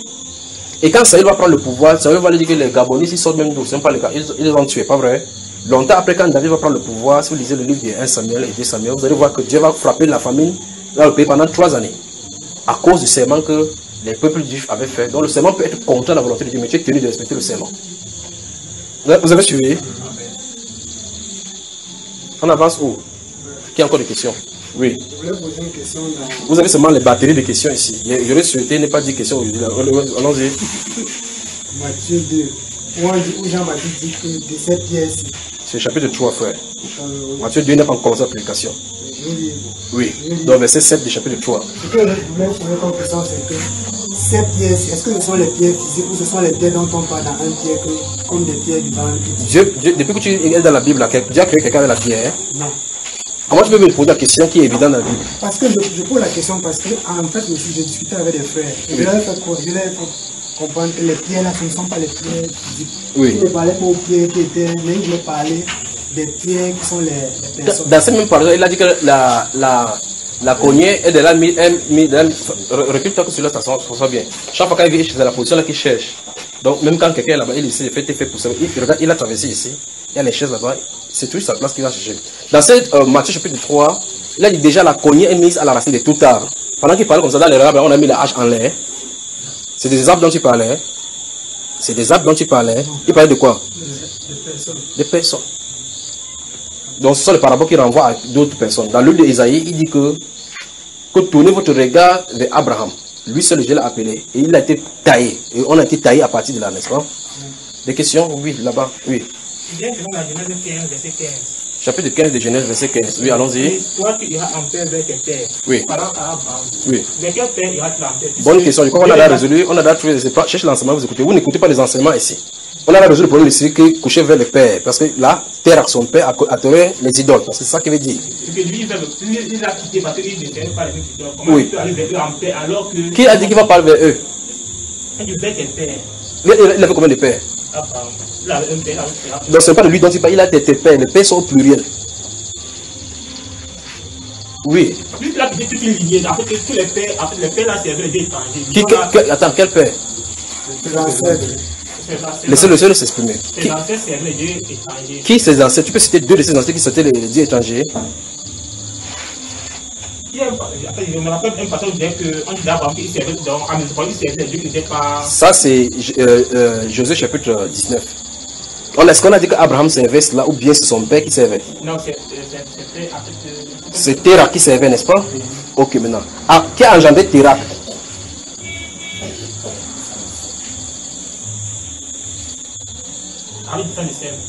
Comment? Vraiment, hein?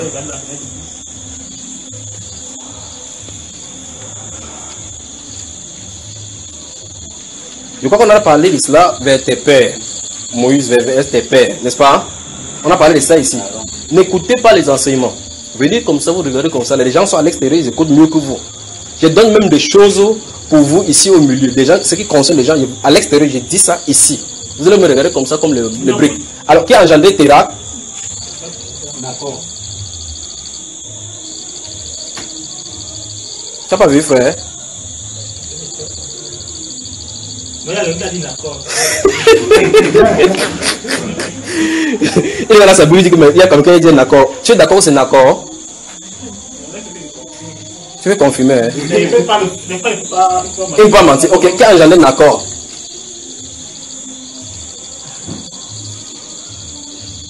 Sérug. Comment? Sérug. Qui a engendré Sérug? Réhu. Quoi, frère? Réhu. Réhu, c'est quoi? Réhu. Quoi, frère? Réhu. Réhu. Qui a engendré Réhu? Pélec. Pélec. En son temps, qu'est-ce qui s'est passé? Temps de Pélec. Oui. Mais comme je ne sais pas, c'est la Bible que vous lisez, vous avez ça devant vous. Je vous pose des questions, vous remontez, vous posez pas la question. Parce qu'il y a un stop là-bas sur son nom. Son nom, Pélec, ça veut dire quoi? Partager. Parce que quoi? En son?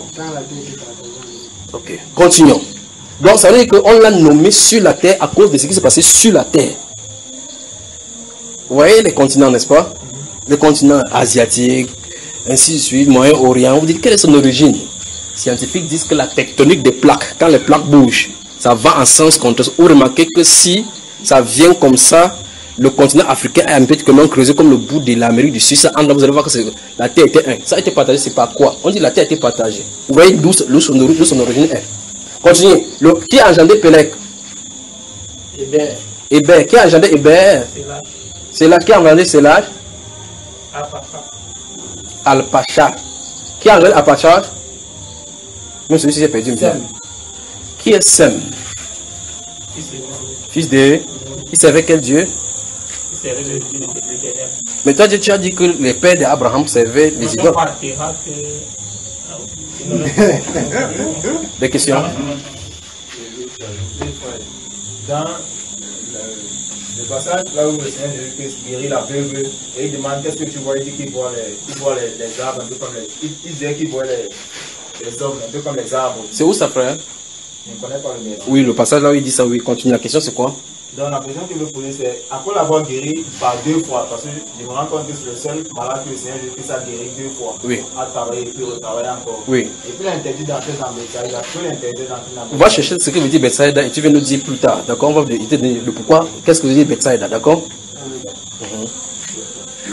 La question elle est dans 1 Corinthiens 11, verset 27. Il dit, c'est pourquoi celui qui mangera indignement, celui qui mangera le pain ou boira le corps du Seigneur, la coupe du Seigneur, indignement, sera coupable envers le corps et le sang du Seigneur. Oui. Oui, je ne comprends pas le passage là, je ne sais pas. Regarde le verset 32. 30, 31, 32. Allons-y. Si nous jugeons nous-mêmes, 30 d'abord. C'est pour cela qu'il y a parmi vous beaucoup d'infirmes et de malades et qu'un grand nombre sont morts. Tu entends ça? Hein? Pourquoi? Parce qu'ils ont mangé, ils ont bu indignement le coupe du corps. Quand on fait la Sainte Seine, les gens viennent participer alors qu'ils vivent dans les vies déréglées. Bon, quand on parle de Sainte Seine, je ne comprends pas. Il y a un enseignement sur la Sainte Seine déjà depuis des années qu'il fait. Donc chercher les enseignements, écouter. J'ai fait à la radio, j'ai fait au nom, j'ai fait à l'extérieur, j'ai fait ici plusieurs fois. Chercher les enseignements. Quand tu vois comme ça, là, demandez aux frères, y a-t-il un enseignement sur la Sainte Seine? Parce que 99% des questions que vous pouvez poser sont déjà répondues. Facilitez-moi la tâche, d'accord? Allons, avançons. J'aurais souhaité libérer ce que j'ai. Je crois que c'est la prochaine fois qu'on va faire cela. Oui. Ma question vient suite à la suite. Il va parler à haute voix celui-ci. Ma question vient suite à la suite d'un enseignement où le Seigneur par toi opérait une délivrance. Vraiment, ça m'a fait froid au dos. Le frère passe dans ton dos, frère. Ça m'a franchement fait froid. J'aimerais savoir comment c'est possible qu'un démon prononce le nom du Seigneur Jésus-Christ. Parce que ici, dans le livre de Marc. À haute voix, frère, à haute voix. Dans le livre de Marc, oui. Il est écrit: voici les miracles qui accompagneront ceux qui auront cru. Oui. En mon nom, ils chasseront les démons. Ok. Maintenant, pendant la délivrance, le démoniaque appelle le nom de Jésus. Oui, Jésus. Moi, je ne comprends pas comment c'est possible. Tu ne comprends pas comment c'est possible. Ouvre Actes des Apôtres, chapitre 19. Ouvre.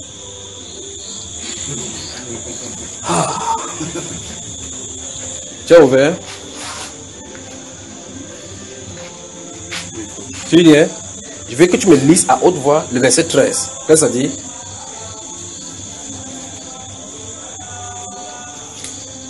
Tu as même mis les scotch là-bas. Tu as un papier, tu as scotché.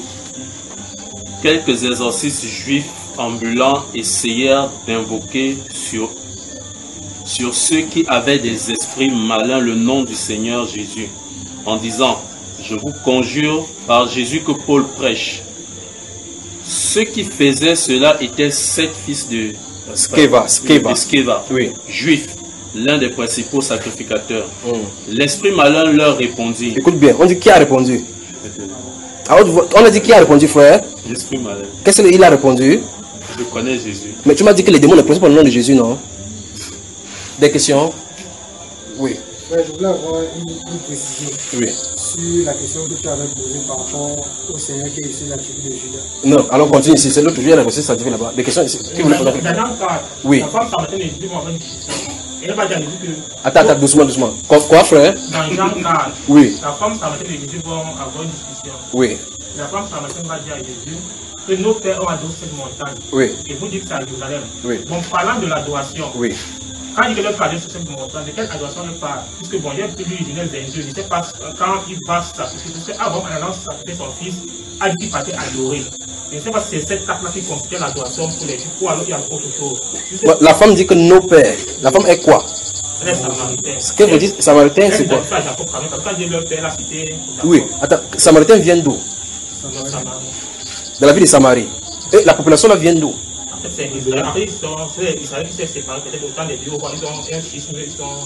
Non. Ils ont mélangé le culte du Babylonien avec le culte d'Israël. Donc, ces descendants, il y avait des gens qui prenaient à partie pour Jacob en disant qu'en prenant Jacob comme pour leur père. D'accord? Le Tabor est situé où? Oui. Comme quoi? Sans être de la descendance de Jacob. Comme tu répondais, tu ne comprends pas ce que tu disais. Non, tu as dit Babylone, les Samaritains sont de Babylone. Quand tu dis Samaritains de Babylone, ça veut dire que quoi? Je me suis dit peut-être qu'il y a eu un mélange entre le peuple juif et ceux de Samarie. Et si tu mélanges, quand celui qui sont là-bas, c'est un hybride ou bien c'est un authentique. Quand tu parles le cheval avec le mulet, tu mélanges ça sort avec le quoi, l'âne, ça sort quoi? Le mulet est quoi, cheval ou bien âne? Et donc si l'hybride qui est sorti là-bas dit que quand je courais comme le cheval, il est quand même le cheval. Des questions, frère? D'autres questions? Oui. Dans l'enseignement, tu as dit que... Quel enseignement? Comment ça va? Comment si je suis appelé? Oui. À la fin, tu as dit qu'il y a deux types d'appels. Oui. Il y a l'appel à revenir à la bergerie et l'appel au ministère. Oui. C'est pas ce que la Bible dit? C'est ça, mon frère. Oui. Non, je voulais savoir. Tu as également dit que l'appel au ministère est scellé par le Saint-Esprit. C'est le Saint-Esprit qui donne le ministère. Oui. Bon. C'est pas ce que la Bible dit? Oui, c'est ça, frère. Oh. Maintenant, la question c'est ceci. Oui. Est-ce que tous les disciples sont appelés à recevoir le Saint-Esprit? Pardon, frère? Pardon, frère? Est-ce que tous les disciples sont appelés à avoir un ministère? Attends, tu es disciple de quoi? De Jésus. Et il t'appelle pour faire quoi? Donc tu dis que je suis chrétien simple. Je vais chaque jour, je travaille mon travail, il ne dérange personne. Je vais moi à l'église, il ne dérange personne. J'ai ma place là-bas derrière le banc. C'est genre chrétien qui ne dérange pas, chrétien simple. Frère, je pose la question parce que dans Romains 11 qu'on a lu tout à l'heure, on a dit que lorsque le dernier appelé va entrer, et c'est le premier enlèvement. S'il entre 3 jours, il y a enlèvement. Tu sais ce qu'il va faire en 3 jours? Il va convertir qui est? Il peut rendre service à un saint. Quand il va venir sur la terre, quand il va être converti, il n'y a pas de chrétien sur la terre. S'il donne un verre d'eau à boire, il va payer sa récompense. La Bible dit quoi pour quelqu'un qui va donner un verre d'eau à un disciple parce qu'il parle de Christ? Des questions? Frère de la Sainte, toi qui, quand je suis pas là, tu parles des questions. Tu n'as pas de questions aujourd'hui? Mais si tu n'as pas de questions, moi je vais te poser une question maintenant. Là. Tu as la réponse ou bien tu as la question? Tu as des questions, c'est où alors? Tu as oublié les notes à la maison? Oui, mon cher. Dans l'enseignement? Du sabbat. Oui. D'abord, on a établi que Jésus serait mort un mercredi et aussi un samedi dans la même tranche horaire, donc entre 16 et 18h, mais au plus tard 18h. Oui. Et quand on lit dans Luc 24, bon, Jésus qui ressuscité va rencontrer les deux de maïs. Et ces deux-là vont dire voici, ça fait le troisième jour. Parce que si un jour était deux, parce qu'il dit voici le troisième jour, il les rencontre. Et à l'heure, c'est l'enseignement que j'avais établi. Les femmes vont le. Je comprends ce que tu as dit. Voici, avec tout cela, maintenant, le troisième jour que cela est accompli. Parce que quand il y a ils ont dit 4, puisqu'il y a eu un lendemain matin, les femmes sont arrivées. Le jour où ils sont de partir, là, c'est à quel jour? Le jour où les gens Emmaüs sont de partir à Emmaüs, c'est quel jour? Voici le troisième jour. Voici le troisième jour que c'est. Quoi est arrivé? En fait, que Jésus est mort. Non, on n'a pas parlé des morts. On a cité qu'ils ont été livrés, ainsi de suite, depuis la livraison. Encore, il faut encore relire la Bible. Il a commencé à citer là-bas. Il a dit que tu es le seul Christ séjournant à Jérusalem. Ce n'est pas ce qui est arrivé. Et il a dit, et quoi donc? Il dit, comment on a commencé à traiter Jésus de Nazareth et autres. Et voilà, c'est là-bas le troisième jour. D'accord? Continuez la question ici, là. S'il n'y a pas de questions, donc je dis la suite. Y a-t-il des questions?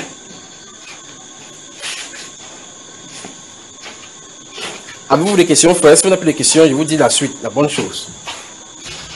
Donc, souvenez-vous de la prière des 10 jours que nous avons. Voici donc l'orientation de la prière.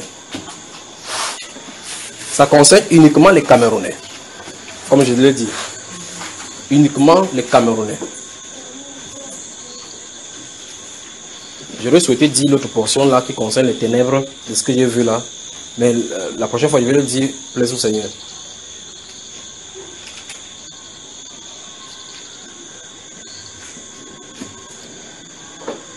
C'est les esprits. La Bible déclare que lorsque le peuple est dans la révolte, les chefs sont nombreux.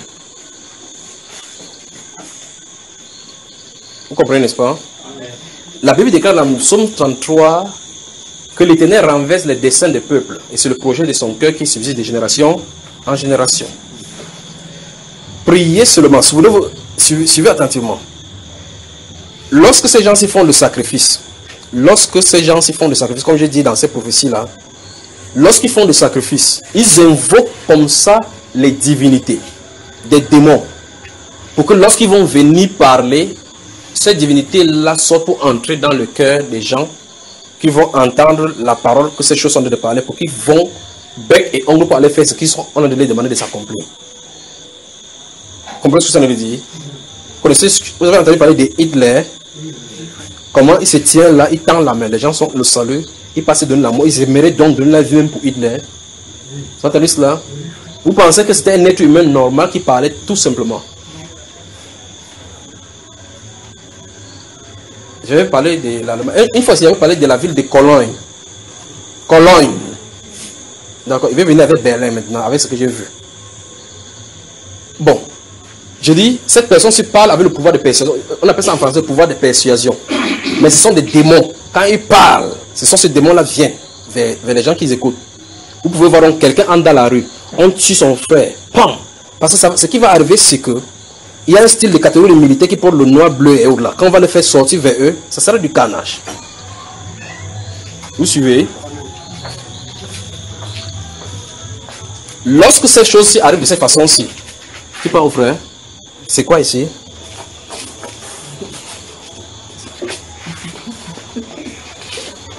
Parce que chaque fois qu'il vient, il cherche soit ici, soit là-bas. Il faut qu'on le bloque comme ça, n'est-ce pas, frère?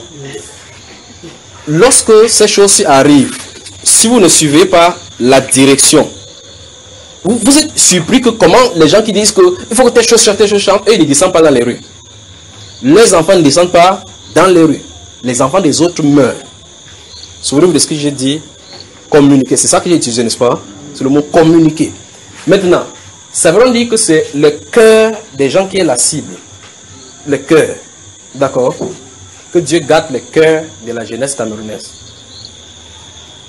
Que Dieu garde le cœur de la jeunesse camerounaise et ferme le cœur au cri de désordre.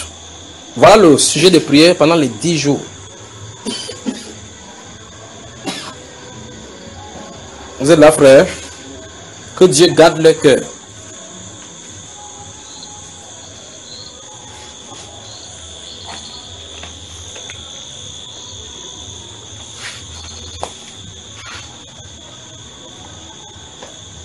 Si vous avez pris une note dont je dis donc ce qu'on en va dire. On y va.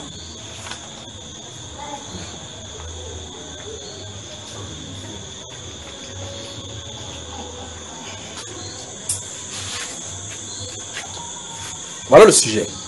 Souvenez-vous de la nuit du 30 pour garder le premier et le 2, et de la nuit du 4 pour garder le 5 et le 6.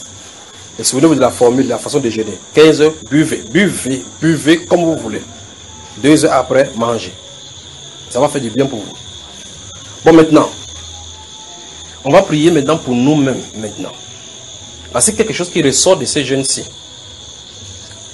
Si vous avez jeûné de la bonne façon et que vous jeûnez, ce n'est pas terminé. Les bénéfices de ces jeûnes-ci, ce n'est pas terminé parce que vous avez jeûné pour quelqu'un, pour un pays, sans vous en rendre compte. Si vous avez jeûné de la bonne façon, quelque chose arrive. Je veux toute votre attention pour parler ceci. Je veux toute votre attention parce qu'il ne faut pas que vous compreniez mal ce que je suis en train de dire. Le cœur ne peut pas rester neutre. Votre cœur, cette fois-ci, ne peut pas rester neutre. Vous abandonnez la parole, vous commencez à accomplir la mondanité. Il y a des gens qui sont restés, et c'est les musiques mondaines qui régissent sur leur cœur sans qu'ils ne sachent comment ça arrive. Des musiques mondaines. Bendeka, Dinabel, Sans Fantôme, vous entendez ça dans votre cœur, n'est-ce pas, frère? Il y a le nettoyage qui doit être fait dedans. Donc vous dites aux gens qu'ils ne vont pas en boîte de nuit.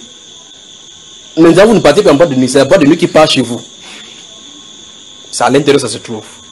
C'est une indication. Le but de jeûne c'était cela aussi. Maintenant écoutez très attentivement maintenant. Votre cœur ne peut pas rester neutre. Il doit être entretenu. Il doit être entretenu. Et l'entretenir maintenant, c'est dans la présence du Seigneur avec la parole, la méditation et la prière. Si vous ne faites pas cela, vous déposez la parole de côté, vous commencez à subir les assauts de l'ennemi. Au point où ouvrir la Bible pour vous devient un fardeau. Lire la Bible, vous allez tourner, vous allez lire que dès que vous ouvrez la Bible, la fatigue vous envoie directement, il faut que vous déposez. alors il faut que votre cœur soit libéré. Là maintenant, c'est là où nous conduisons dans la prière, que le Seigneur purifie notre cœur de ces choses-là, pour qu'on soit redynamisé par rapport à la lecture de la Bible. Vous éloignez la parole, vous ne pouvez pas vous en sortir. Souvenez-vous de la première partie que nous avons vue ici sur laissez vous gouverner par la parole. N'est-ce pas? Donc Dieu extirpe de nos cœurs toute impureté et toutes ces choses-là qui s'entrechoquent avec la parole et nous empêchent de méditer dans la parole. Est-ce que nous allons prier maintenant? Donc vous entendez cette voix, ça vous est adressé. Si vous vous sentez éloigné de la parole, des choses se trouvent déjà construites dans ton cœur, le moment où tu t'es adressé, où tu t'es éloigné, le moment, des choses se trouvent déjà dedans.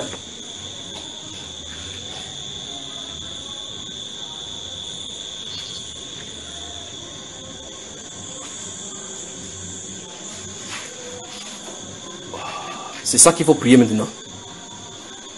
À la maison, c'est comme ça qu'il faut continuer. Que Dieu purifie vos pensées. Il faut que, souvenez-vous, c'est le point de contact. Le cœur, c'est le point de contact de la communication avec Dieu. Vous fermez vos yeux, vous restez tranquille. Vous entendez la dette, la famille, la maison, l'avait fait comment? Ma vie est devenue comment? Dans votre cœur, vous posez la question, qui est en train de parler? Et ça parle, la voix vous ressemble. La voix est votre voix. Pourquoi? Les soucis de ces siècles-ci, les inquiétudes. La Bible déclare que les inquiétudes dans le cœur de l'homme là-bas. Donc, ces choses-là qui sont positionnées dans le cœur ne sont pas faites pour vous aider. Il faut que la sagesse vienne dans le cœur. Quand la sagesse vient dans le cœur, la Bible déclare que c'est plus précieux que celui qui a de l'or et de l'argent. Vous avez moi, hein? Donc, il faut prier pour la libération maintenant du cœur. Ça, c'est personnel, c'est pour vous, là, maintenant. Vous tous qui avez jeûné. Et vous tous qui observez que vous ne parvenez pas à marcher droit avec Dieu. Encore moins, le signe, c'est la Bible. Si vous lisez, vous voyez que vous éloignez de la lecture de la Bible, vous avez un problème déjà. Quelqu'un a pris la position de votre cœur sans votre avis. Je vais vous raconter une histoire qui est arrivée à mes enfants à la maison. J'ai téléchargé, pendant qu'ils étaient en voyage, un style de dessin animé d'éducation. Pour remarquer les couleurs. Vous savez, j'ai téléchargé le Tintin, je n'ai pas suivi le Tintin. Je vais mettre aux enfants, je me leur laisse de travailler. Je suis en train d'apprendre un jour avec l'enfant, j'entends, ouh, j'adore ces couleurs. J'ai dit, hein, dans la maison de qui? Que j'adore la couleur. Je me suis tourné vers la maman et dit, où est-ce que ça sort? Elle dit, c'est dans le Tintin que tu as téléchargé. Si vous lisez votre livre de Matthieu chapitre 12, le verset 36, le Seigneur Jésus qui dit que, je vous le dis, au jour du jugement, les hommes rendront compte pour toute parole vaine qu'ils auront proférée. Pour toute parole vaine qu'ils auront proférée. De façon spécifique, la Bible institue et instruit que le mot adoration est uniquement réservé pour le Seigneur Dieu. Amen.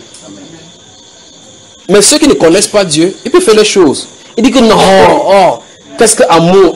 Quand il dit adorer, c'est amour qu'il veut dire. Ok, dis que j'aime. Il n'y aura pas de problème. Mais quand tu mets adorer, cette chose est ton Dieu. Parce que tu adoreras le Seigneur lui seul. Donc le mot adoration, ça existait seulement pour Dieu. Si quelqu'un d'autre adore, ou bien tu adores quelqu'un d'autre, cette personne-là, ou bien cette chose-là, c'est ton Dieu. Tu dis à quelqu'un que frère, je donne la nana, ouh, j'adore. Tu es finalement que frère, donne-moi tel cantique, tu as le cantique, ouh, la cantique là, j'adore ça. Tu adores le cantique, frère, tu adores la nana. Oui, ma soeur, j'adore ton regard. Donc ce regard, c'est même ton Dieu. Ma soeur, ta démarche, j'adore ta démarche. Parce qu'on ne connaît pas que l'adoration, c'est seulement pour le Seigneur. Les païens peuvent se voter avec cela en disant que l'adoration, il m'a fallu 2 heures de temps pour que ça sorte dans cet enfant. Quand viendra-t-il si l'enfant grandit avec cela? Qu'est-ce que je vais dire à Dieu? Parce que c'est moi qui suis allé télécharger pour donner à l'enfant, parce que je voulais lui donner de l'éducation pour qu'elle distingue les couleurs. Mais à l'intérieur, on a injecté le poison. Et un poison mortel qui défie la divinité du Seigneur. Juste une parole. Je suis dans le lit, j'entends, ouh, j'adore. Il dit, pardon, qu'est-ce que tu as dit? Elle dit, j'adore. Je n'en revenais pas. Méfions-nous. Méfions-nous. Ça entre où?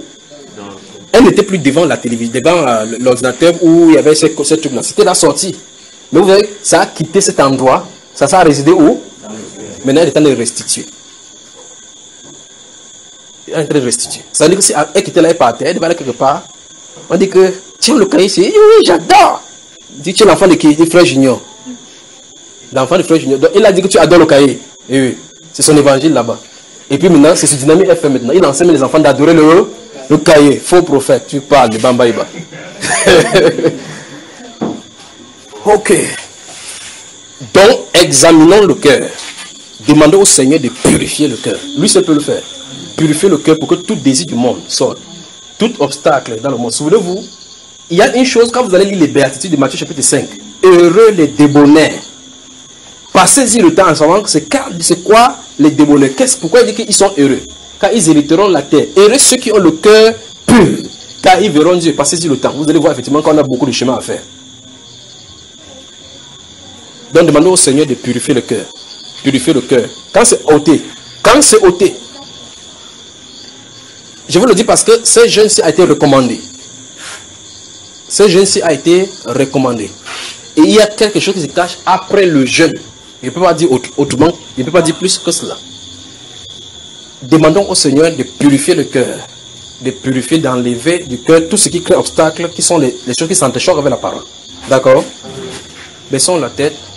Prions.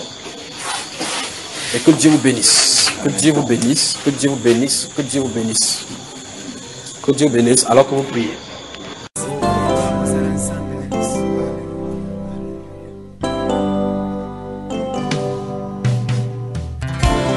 Et pendant que ta grâce nous accueille devant ton trône béni, nous te prions, tendre Père, de pardonner nos fautes et de laver nos cœurs de toute impureté. Entends les cris des mon cœur qui implorent ta bienveillance. Fais tomber mes offenses, fais lire sur moi ta face. De mes lèvres impures au grand roi, oh oui j'ai péché contre ta loi. Et mes crimes et mes fautes éternelles, je peux les effacer Seigneur. Purifie mon cœur, sanctifie ma vie, ô Saint d'Israël, je te le prie. Purifie mon cœur, sanctifie ma vie, ô Saint d'Israël, je te le prie.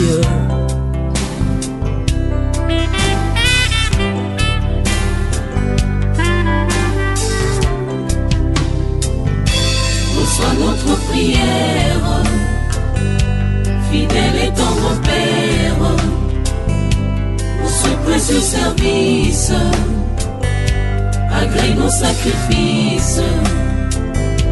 Reçois notre prière, fidèle et tendre Père, pour ce précieux service, agrée nos sacrifices. Par le sang de ton Fils Jésus, Père, oublie nos iniquités, que nos mains purifient se lèvent pour contempler ta royauté. Purifie nos cœurs, sanctifie nos vies, au Saint d'Israël, nous te le prions.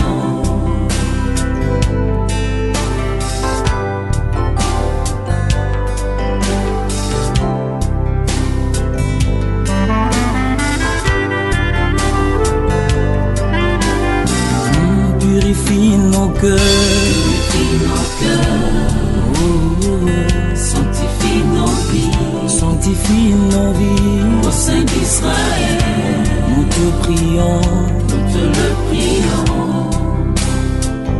Dans ta sainte présence, Seigneur, nous voici brisés et condamnés. Du haut de ton trône de grâce, répands sur nous ta sainteté.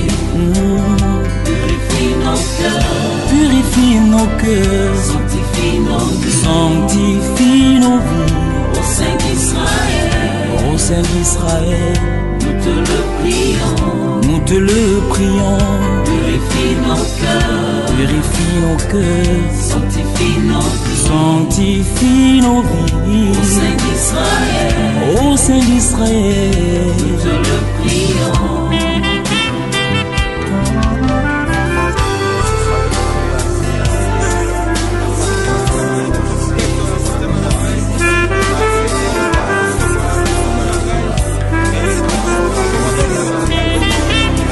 Merci Jésus pour l'œuvre accomplie par le travail de ton âme sur la croix. Toi le germe de l'Éternel,